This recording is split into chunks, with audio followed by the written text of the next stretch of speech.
1969. Something was flying over the Berkshires, flying over New Barrington, Sheffield, Connecticut, New York, Massachusetts. This something was a UFO.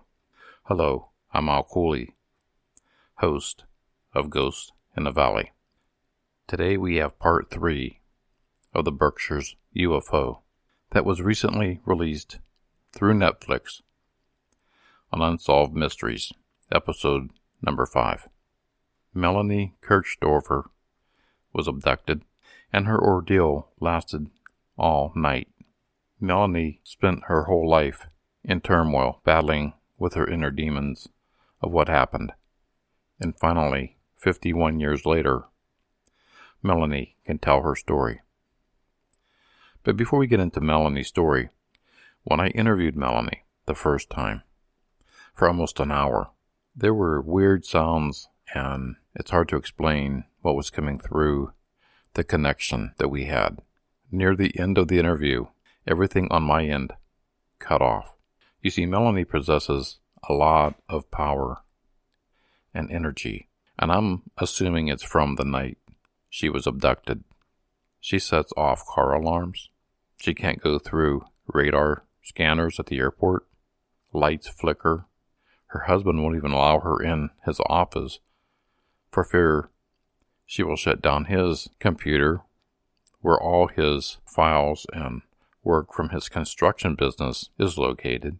She sent me a video of herself standing next to a light just flickering from her power. It was on my second interview with Melanie I decided to do something a little different. Run her outside my system, almost like through an analog system, and then edit that and bring it back into the computer. For some reason, she can do other interviews with no problem. With me, there was definitely a high amount of energy. Not only did she shut down my computer, she took out the files of her episode. She took out my whole editing software I had to reinstall. I have a backup system. It's a recovering program that maybe I didn't save in case of a power failure. My backup system was missing. And as soon as this happened, Melanie called me and said, "Did I shut down the phone call?" I said, "Yes, you did more than that." So yes, Melanie still has issues from September 1st, 1969. So here is Melanie Kirchdorfer. Well, good afternoon, Melanie, and thank you for returning. Well, good afternoon, and thank you for having me, Al. And I explained all the glitches I had in the pre-show opening, so they know all about what happened. Our little freak adventure. Before we get into the abduction, probably overwhelmed with all the attention you've been getting the last few weeks from the Unsolved Mysteries series. I wasn't expecting it, let me put it that way. I'm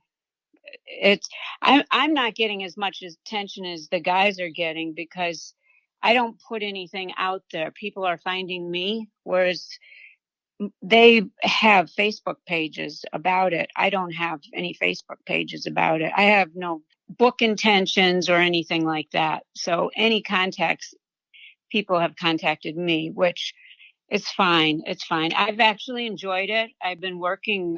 Tom Reed has contacted me and asked me to do some shows, and he's really fun to work with. I've had fun working with him, which has been nice.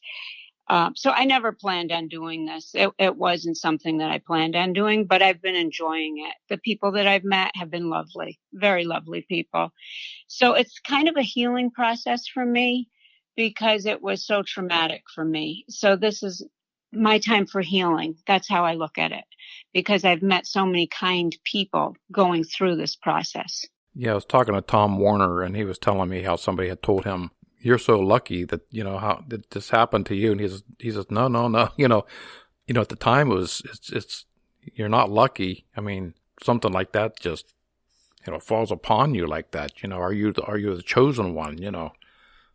Why me? Well, Tom's a sweetheart too. And I'm very close with him as well. He's, we keep in contact constantly, Tom and I. He's like a brother to me. And, We keep in touch during the week. We don't really talk about this anymore, though. We talk about other things, our families and such. Yeah, the whole thing's crazy. It's really crazy because I didn't know him as a little boy, but I know him better as an adult now. Our families know each other now, but we don't really talk about the whole UFO incident. We've become more immersed as family, I would say, than the UFO subject.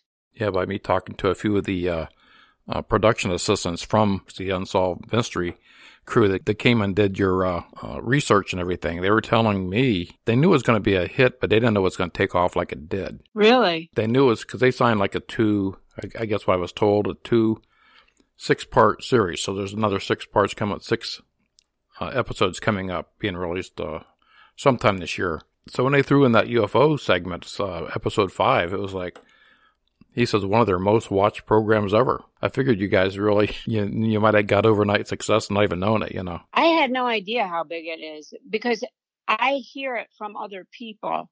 I hear it from the 2 times, and then I hear it from my husband. He tells me about it.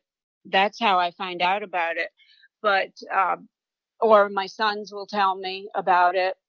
I personally don't hear about it because I don't post any of this on my own Facebook page.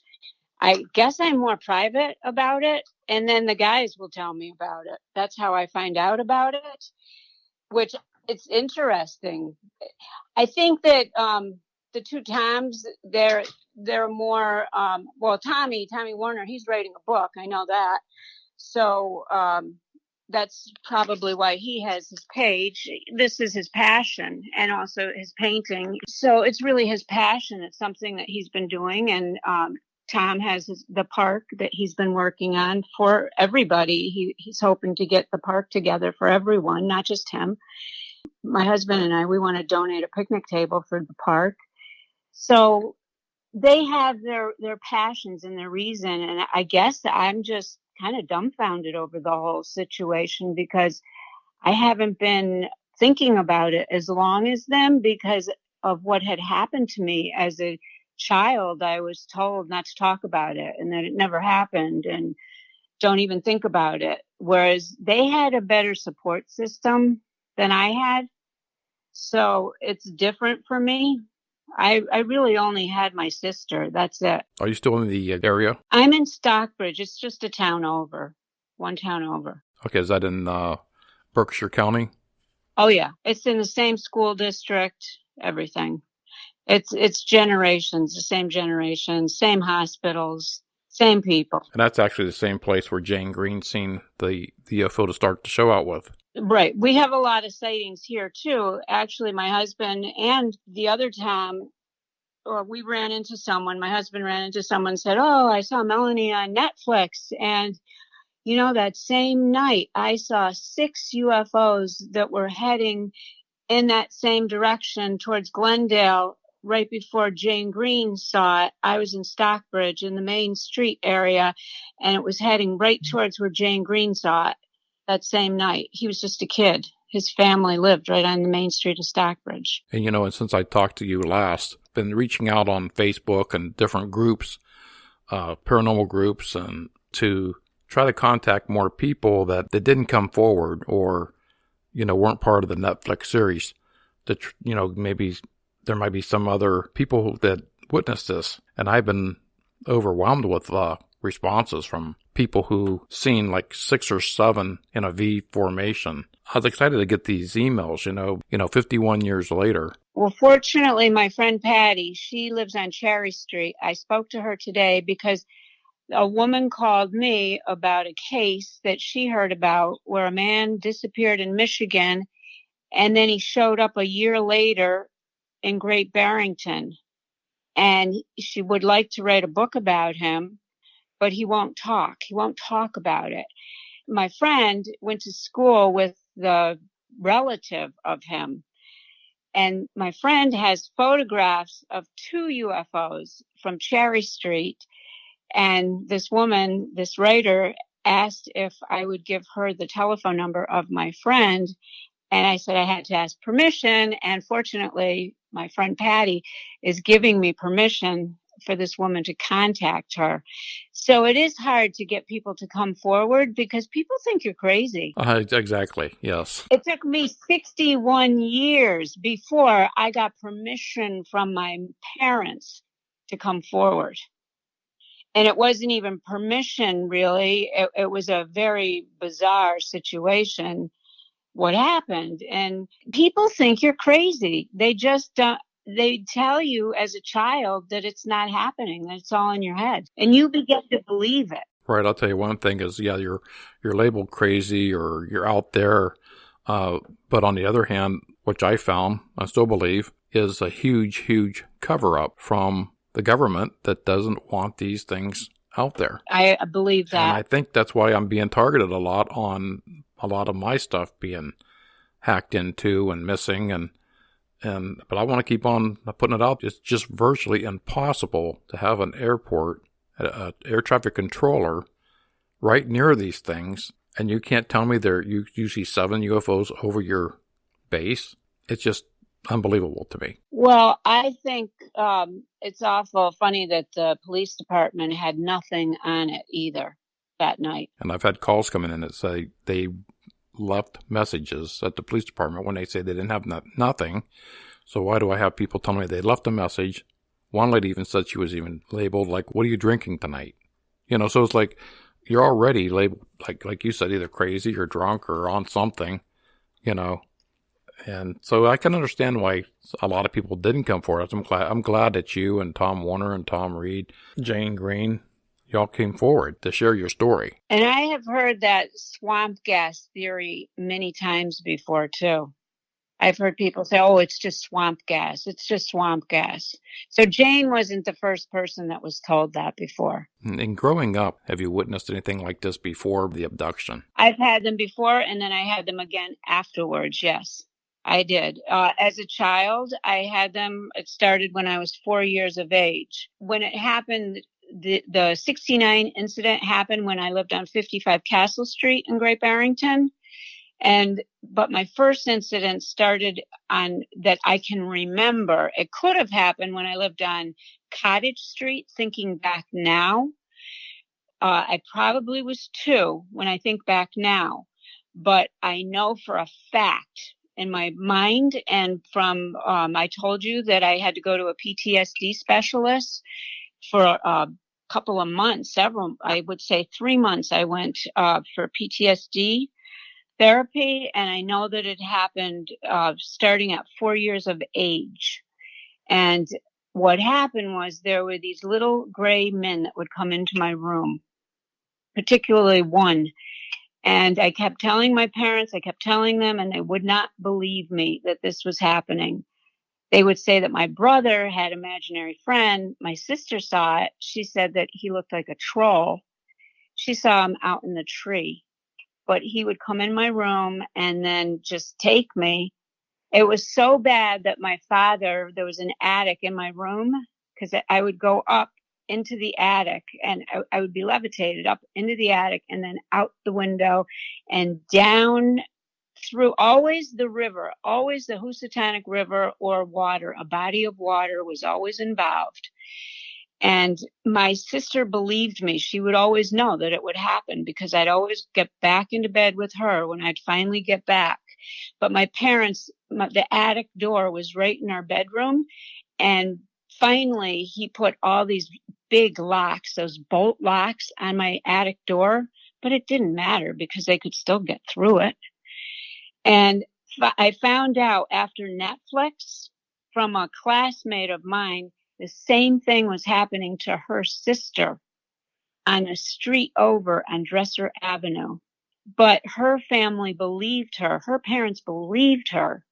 And they moved to Stockbridge instead of Great Barrington. It did stop for her, but I think it's because she had the support system of her parents, where I didn't. So they wouldn't pay attention to me.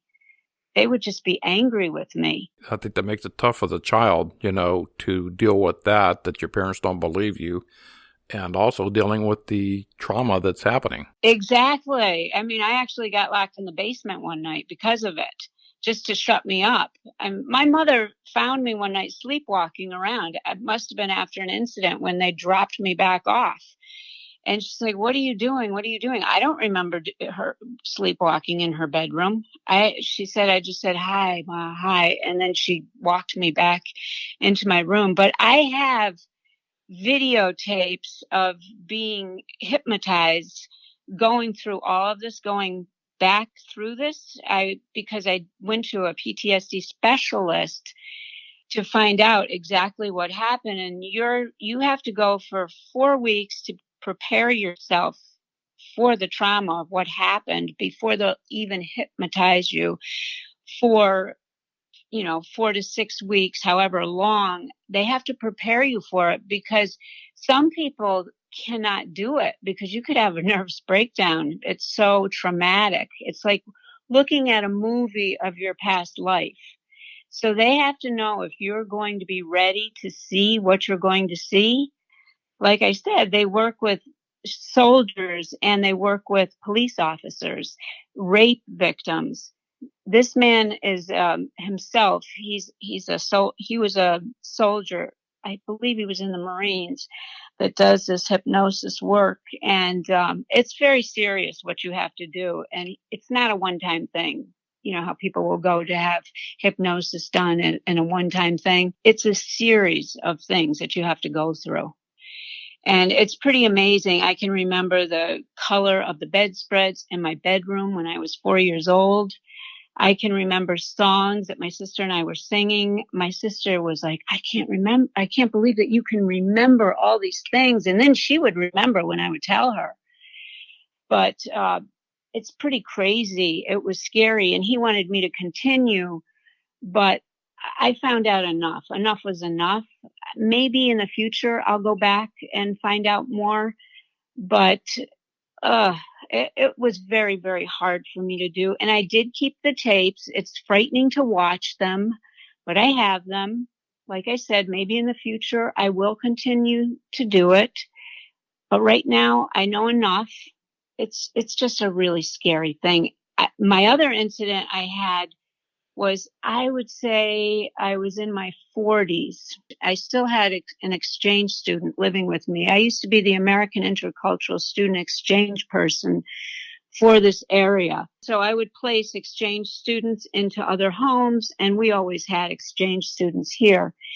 And I remember one night there was a bright light around my house, so bright. And I'm like, oh my God, they're here again. I thought I was going to be too old by then for them to want anything. And I tried to wake everyone in the house up, even the animals. And I could not wake anyone up. No one. The cats, the dogs. I'm a big animal lover. And nobody would wake up. So I just climbed into bed and I pulled the covers over me. And I don't know what happened after that. It was like a fog. And then the next morning, I ran into a friend of mine. She's no longer with us either. I've lost a lot of friends at a very young age. And I said to her, April said to me, you look awful. What's wrong with you? And I said, I had a really weird night last night. And she goes, why? And I said, you're going to think I'm nuts. And I told her about the bright light. And she said, no, I don't think you're nuts at all. Because my husband and I went to a funeral. We were all outside. She said some people were having cigarettes outside at this funeral, and they looked up and there were some UFOs once again over Cherry Street. They went and reported it at the police station, and whatever police officer was working that night in Stockbridge said that there was a doctor on Cherry Hill, and I don't know which doctor because there's a couple of doctors that live on Cherry Hill, that had been watching them up on Cherry Hill for the past few years. So it has to be a hot spot because that's right about the area that Jane Green saw the UFO. It was pretty scary because apparently that's what's been happening right around this whole Stockbridge area. But I don't remember anything happening to me that night. I just remember the light, and that I couldn't wake anyone up that night. We'll be right back with Melanie Kirchdorfer right after these messages. Do you love a good story? If you do, check out Stories of Yore and Yours. I'm Sean Ennis, and each week on Stories of Yore and Yours, I narrate a classic short story, adding music and sound effects to bring those stories new life. The back catalog features stories by the likes of Edgar Allan Poe, Kurt Vonnegut, Rudyard Kipling, Mark Twain, Ray Bradbury, and many more. And in addition to classic short stories, I feature original stories by you, the listener. So if you do love a good story, give Stories of Yore, that's Y-O-R-E, and Yours, that's Y-O-U-R-S, a listen today. And visit the show at SYY Podcast on Twitter, Facebook, and Instagram to submit your own stories, requests for classic short stories, or just to say hi. That's Stories of Yore and Yours, available wherever you get your podcasts. So this is 51 years ago today that this incident happened. You want to lead us through the abduction? Sure. First of all, I should probably tell you what happened, how I even came into this whole thing. What happened to me was I was told that it didn't really happen by my parents. And ironically, I found out from Tom Reed that my mom had been contacted in 2013, and she'd been going back and forth with people in Oregon about this whole thing, but she'd been telling me that this never took place. I mean, I was like, really, Mom? This never took place? And I dreamt this, just like I dreamt about the little gray men? Oh, yeah, she said, this is just a figment of your imagination. And I'm like, I don't think so, Mom, but she kept telling me that it was. And then about 2 years ago, now, mind you, she'd been speaking to people since 2013. So 2 years ago, I get a phone call and she tells me, she's in her 80s now. She tells me, I think you really need to come forward and go to the Historical Society and tell them what happened to us that night up at Lake Mansfield. And I'm like, what are you talking about? You told me that was all in my head. No, it really did happen. I just didn't want people to think you were nuts. And I'm like, are you kidding me? I said, well, I can't do anything right now. I have to find myself first after what you did to me, Mom. I was very upset about all that. That being said, I spent a year in counseling before I came forward. And in the meantime, I had run into Tommy Warner. And I didn't know him before then. Yeah, he said he mentioned he's seen you on the craft. Yeah, and I don't remember seeing Tommy, but I remember I ran into him at the Big Y right after I had spoken to my mom. And I knew him immediately when I saw him. It's like our eyes connected, and he was like my long-lost brother. It was weird. And then I saw that he was writing this book. I didn't even know how we became friends on Facebook. I thought my husband was a friend of his because my husband knew everyone in high school. I wasn't someone that was out there in high school. I was in the art department. I really hung out with a very young art teacher. She was fresh out of college. She was a friend of mine. I was a senior. I had 2 other girlfriends that were in the art department. We were very close, but that was it. I didn't hang out with the cheerleading group and all that. I was very much into the arts.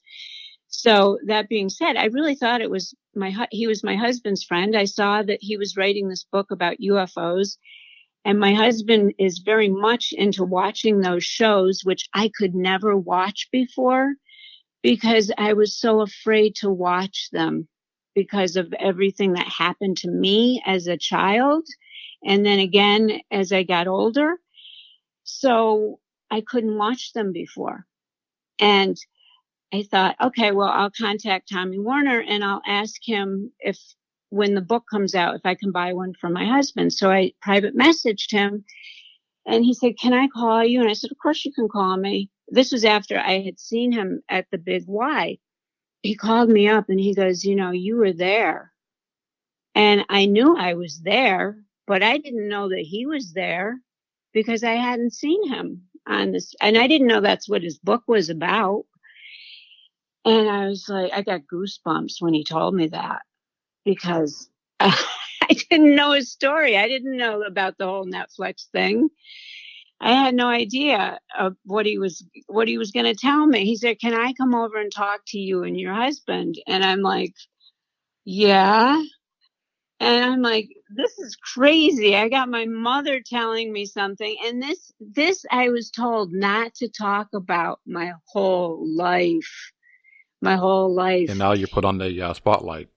Yeah. And it's like my sister, my husband, this PTSD specialist, and Tom Warner and, Tom Reed, and these people they've really come forward, and they've made it so I can actually watch a UFO film now and not freak out about it. I'm actually starting to be able to sleep better now. I used to sleep sitting up straight up. I find myself now in the morning, I'm almost sleeping laying down now, not all the way down, but further down. It's getting better. It's getting a little bit easier now. Tom Reed said to me, "We're alive. We're alive. Nothing really, really horrible happened to us. They didn't take everything away from us." And I thought, he's right. He's really right. It's sad. It really hurts my feelings what my parents did to me. That part makes me really sad that my relationship is severed. But other than that, we're okay. According to the Netflix show, you went out for ice cream. What happened was my sister and I, we had to work that weekend. We worked all weekend long. I was 12. Janie was 14. I can still see the posters that were hanging up. It was Cactus Flower, Goldie Hawn was playing back then, and we cleaned the Mahawi Theater. Two little girls cleaning the Mahawi Theater, but we were actually preteens and a teenager, and we weren't these innocent little girls. I shouldn't make it sound like that. We were wild preteens, and we really wanted to just go out and smoke a cigarette. We didn't want to go hang out and go have ice cream. There was this rock called Penny Rock that we used to hang out at. We had a girlfriend whose mom smoked. We wanted to meet her at Penny Rock and go smoke cigarettes. That's what we wanted to do. And our parents insisted that we go for ice cream. So we got in the car. We went up for ice cream. We were sitting in the back seat. I can still remember smelling wool when we saw this thing. It was like all of a sudden we looked up and my father said, "Holy shit." And there was this bright, bright red orange glow over the lake. I mean, it was huge and it was just there. And it was like there. And my father starts the car up and we start screaming. And I knew it was coming from me. I knew it. I just knew it because they were always coming from me when I was little.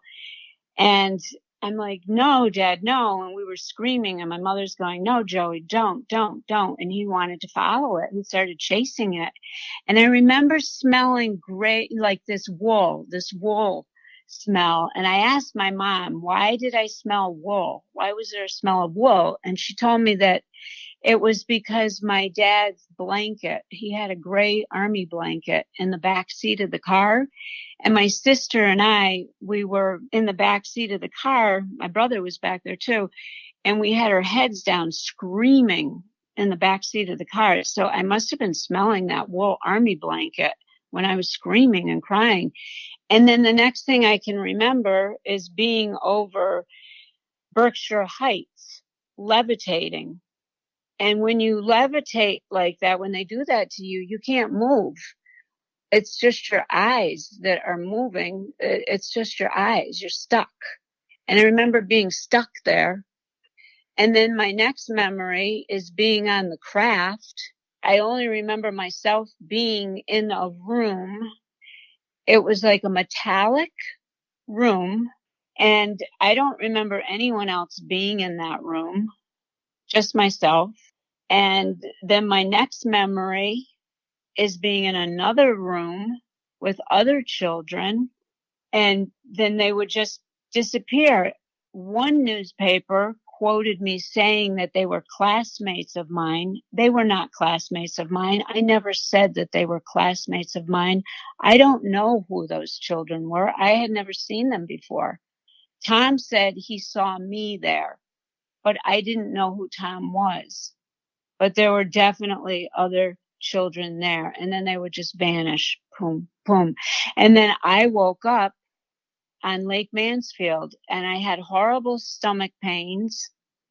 My family was gone, and I remember I was wearing short cutoff jeans and a lime green shirt, 3/4 length sleeves. I remember that because I loved that shirt. I didn't want to let it go. You know, hey, you have a favorite sweater? That was my favorite sweatshirt. And bare feet, and I had to walk home. It was like a 5 or 10 minute walk home on a dirt road, and the sun wasn't quite up yet, but it was starting to come up. And I don't know what time it was because I didn't have a watch on, but it was definitely before. It's like early in the morning when the birds are just going to start to chirp. So the abduction probably took all night then. For me, it was an all-night thing for sure. Yes. And my parents, I said to my sister, well, how did you guys get home? And she goes, Mom and I, we go over it and over it again, and we don't even remember driving home. We have no idea. She's there. I remember when you came home and you and I talking about it. My mom always locks the door. She's so anal about locking the doors. She's so afraid. She thinks that everyone is going to break into her house. I mean, I never lock my doors, but she always locks her doors, and she's so frightened. But that night or that morning when I came home, her back door was unlocked, and she never would do that. But I remember I walked up and everybody was sound asleep still. And I remember waking my sister up and climbing into bed with her because I always slept with my sister because I was so afraid, always afraid. But Janie and I, we always looked out that window, and we always would watch UFOs. We still talk about it to this day. We would always watch UFOs over East Mountain. There's a lot that would be over at East Mountain. We still talk about that. They didn't bother me as much as I got older as they did when I was little. Once I was at the Castle Street house, except for that night. It was a bad night, but we used to watch them all the time there, Jane and I. Do not go anywhere. We'll be back with the conclusion of Melanie Kirchdorfer. Are you shopping to find your thing? Is your thing stickers, t-shirts, posters? Is your thing wall art, clothing, home and living, phone cases? Are you shopping for your kids and babies? How about stationery? Many other gifts. You can find all these at Redbubble, redbubble.com. Get the app and save 20% at redbubble.com. Find your thing. Click on the link in the show notes. That's Redbubble, redbubble.com. So you think you were then targeted when the selected few was abducted? I believe that I was, for sure. Definitely, I believe that I was. And I believe that my son has had some experiences as well, my youngest. Yeah, my notes here I had said I couldn't remember that town in New York. It was Hillsdale, New York. Hillsdale's right. You go into Egremont, which is the next town from Great Barrington, and then Hillsdale is the next town from Egremont. Yeah, because I had one from Hillsdale, one from Stockbridge, and one from Sheffield. It's definitely a hot spot here. And I was told that it could be because we have a lot of limestone, and because of General Electric. Right. Do you think that those kids you've seen that were disappearing one by one on the craft, do you think they know something today? They never came forward. Absolutely. It could have been any of my friends that I've spoken to. I've had people that have called me, a young girl. Well, she's not so young anymore. None of us are young anymore. I have to laugh. I mean, when I talk about it, I think I'm 12 years old again. I'm right back in that place. But I had a girl call me who was much younger than me. A lot of people have found me because of my husband's website, because I privatized everything after this happened, thinking, oh God, I don't want anyone calling me. But actually I do, after, I did somebody asked me to do a show, and then I actually felt better talking about it after I did talk about it. And anyways, this girl called and left a message on my husband's machine. And she goes, I remember Melanie. Could you please ask her if she wouldn't mind calling me, if she remembers me? I was much younger than her, but I remember her. She worked it out of hand. And my brother had a horrible experience on Berkshire Heights in 1970. And he's never gotten over it. Would you please ask her to call me? And just because of some of the comments that she made, I remembered her. But if she hadn't said the comments, I didn't recognize her name. So I did call her back because of the comments. And one of them was the Berkshire Heights, because that's where I was stuck in my levitation. And there's no way she could have known that, because no one knew that information about me. And the same thing had happened to her brother on Berkshire Heights, which is bizarre. And that's before I'd even talked to him, spoken to him. So he had the same experience a year later, 1970, up at Berkshire Heights. And that poor young man had never, ever gotten over it. He's totally traumatized by it, and he will not speak to anyone. He'll talk to me about it. He'll talk to his sisters about it, but he's so frightened about it still to this day. Yeah, I would imagine that, that's a traumatic experience. First of all, even seeing a UFO. I listened to an interview by Marcus Clark, and he said that you guys were really courageous for coming forward, because what it did, it will open up doors for others to come forward. And people are coming forward, too. But what's amazing to me is people don't want to give their name. I mean, about the event, but don't want their name mentioned.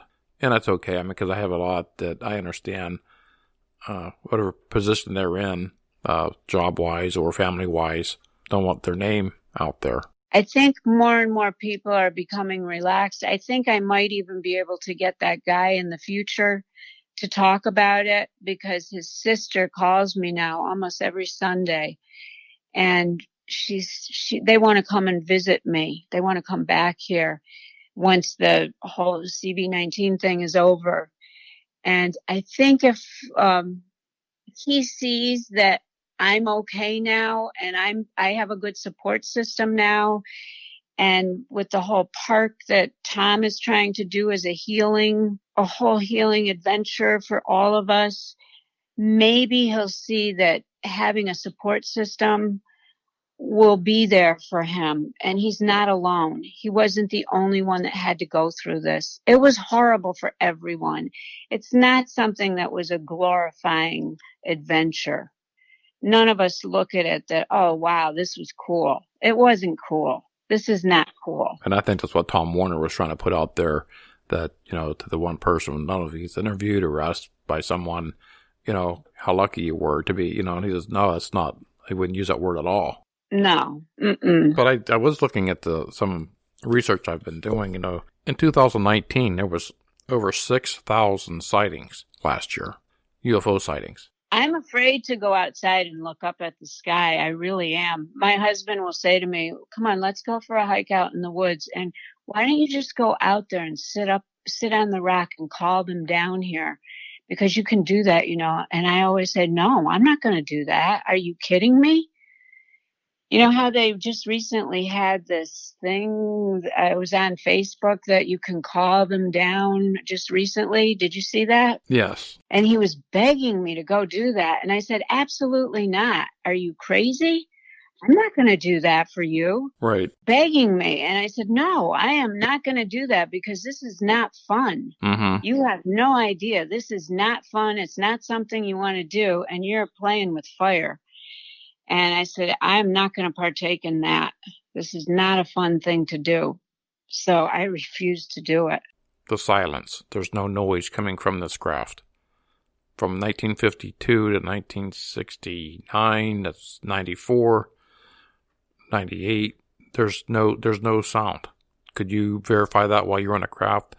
There was no sound? I couldn't hear anything. I could hear like a hum. There was like a slight humming, and I remember a coolness. There's like a coolness. But when you say there's no sound, it's almost like everything, I don't know how to explain it. It's almost like everything that you're hearing, though, is in your head. It's almost like a mental telepathy thing. It's not like you're hearing stuff outside, like you and I would hear things, but you're hearing things almost as if you have headphones on. So there's noises happening, but they're all happening inside your head. Or if you're have you ever had an MRI done, or where they put things on you? It's almost that type of a sound. But then it stops and there's silence. And that's what I was talking to one of my friends who was involved in one of these chases of a UFO because he's a police officer. He kind of said the same thing, that there's complete silence, but there's like a slight hum. At some points, it would magnify the senses around you. Like he said, it was hard to explain. Like you could almost smell the flowers in the field, hear crickets chirping really loud. Then it would be complete silence. It's hard to explain it. It's bizarre. So you don't have any books, any plans? I'm not a writer, no. I'm a painter. I just paint. I don't paint pictures of UFOs. I paint landscapes, flowers, my cats, my dogs. I don't paint UFOs either. No. People keep saying, why don't you write a book? Why don't you write a book? Your whole life has been interesting. At least do a journal for your grandchildren. But I'm not a writer. I am not a writer. You know, I do find a lot of things are tied in with the American Native Indian. It's really cool when I reach out to different people like yourself, and I always say, oh, I got to put Berkshires on my bucket list, you know. Well, you would love it here. We've got the Indian burial ground here, and my friend Emma Eastman, my Dakota friend, the elder, he came and stayed with me after I went out to South Dakota, and I showed him around. And he did a blessing on my other house that's in Stockbridge. And it's really pretty incredible. In fact, I think I started to tell you that when I started doing some research, because my mother kept telling me that those little gray men were all in my head, I started thinking, well, maybe they were the little people, because I don't know if you've done research on the little people. They were the helpers. They were probably midgets they are midgets that are born into the tribes of the Native Americans. And they were some of them were shaman, or they were just the helpers of the Native Americans.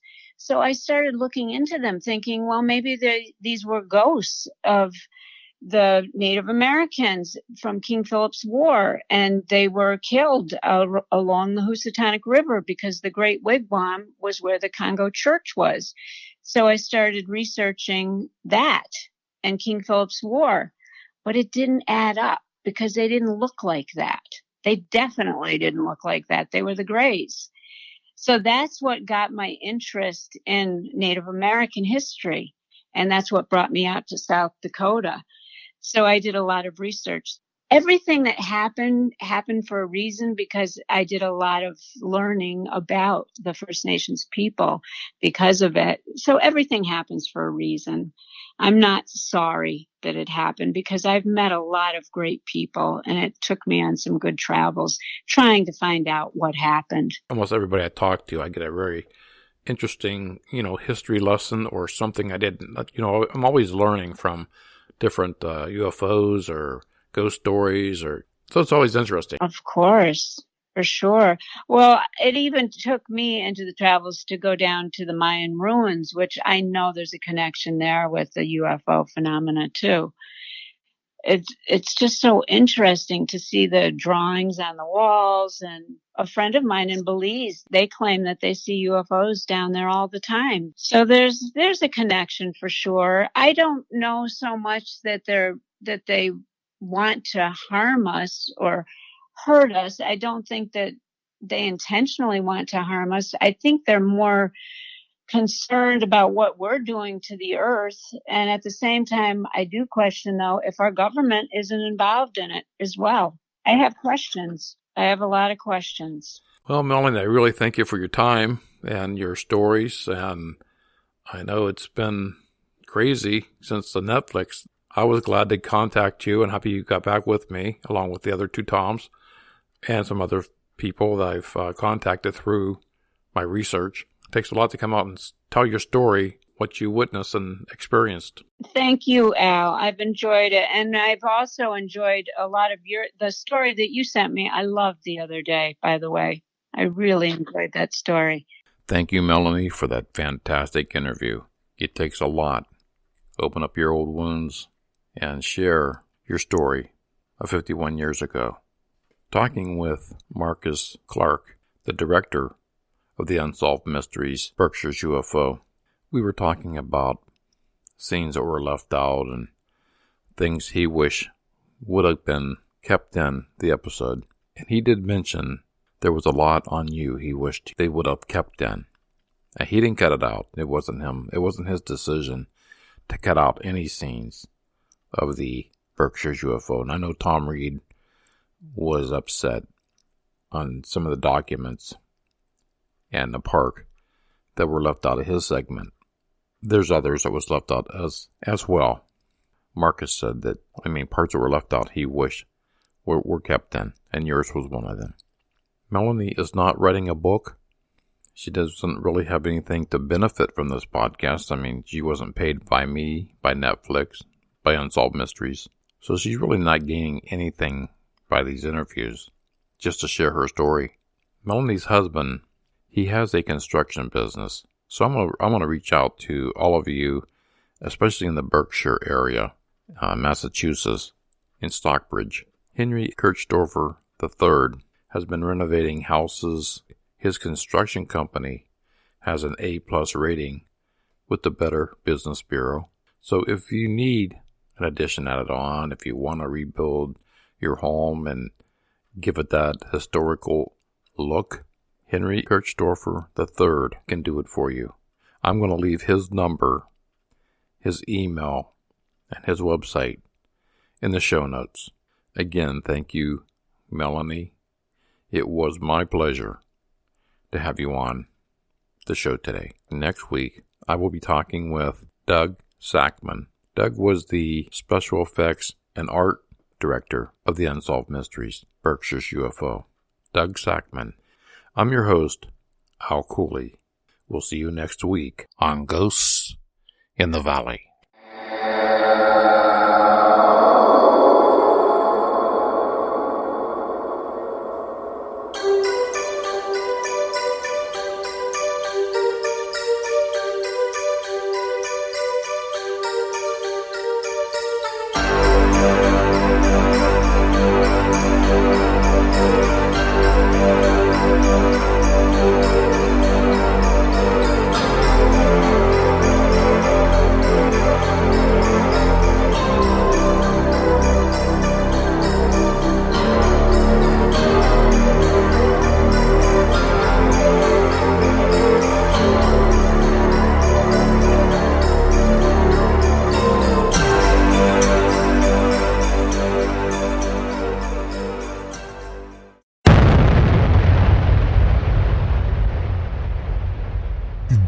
Podcast Network.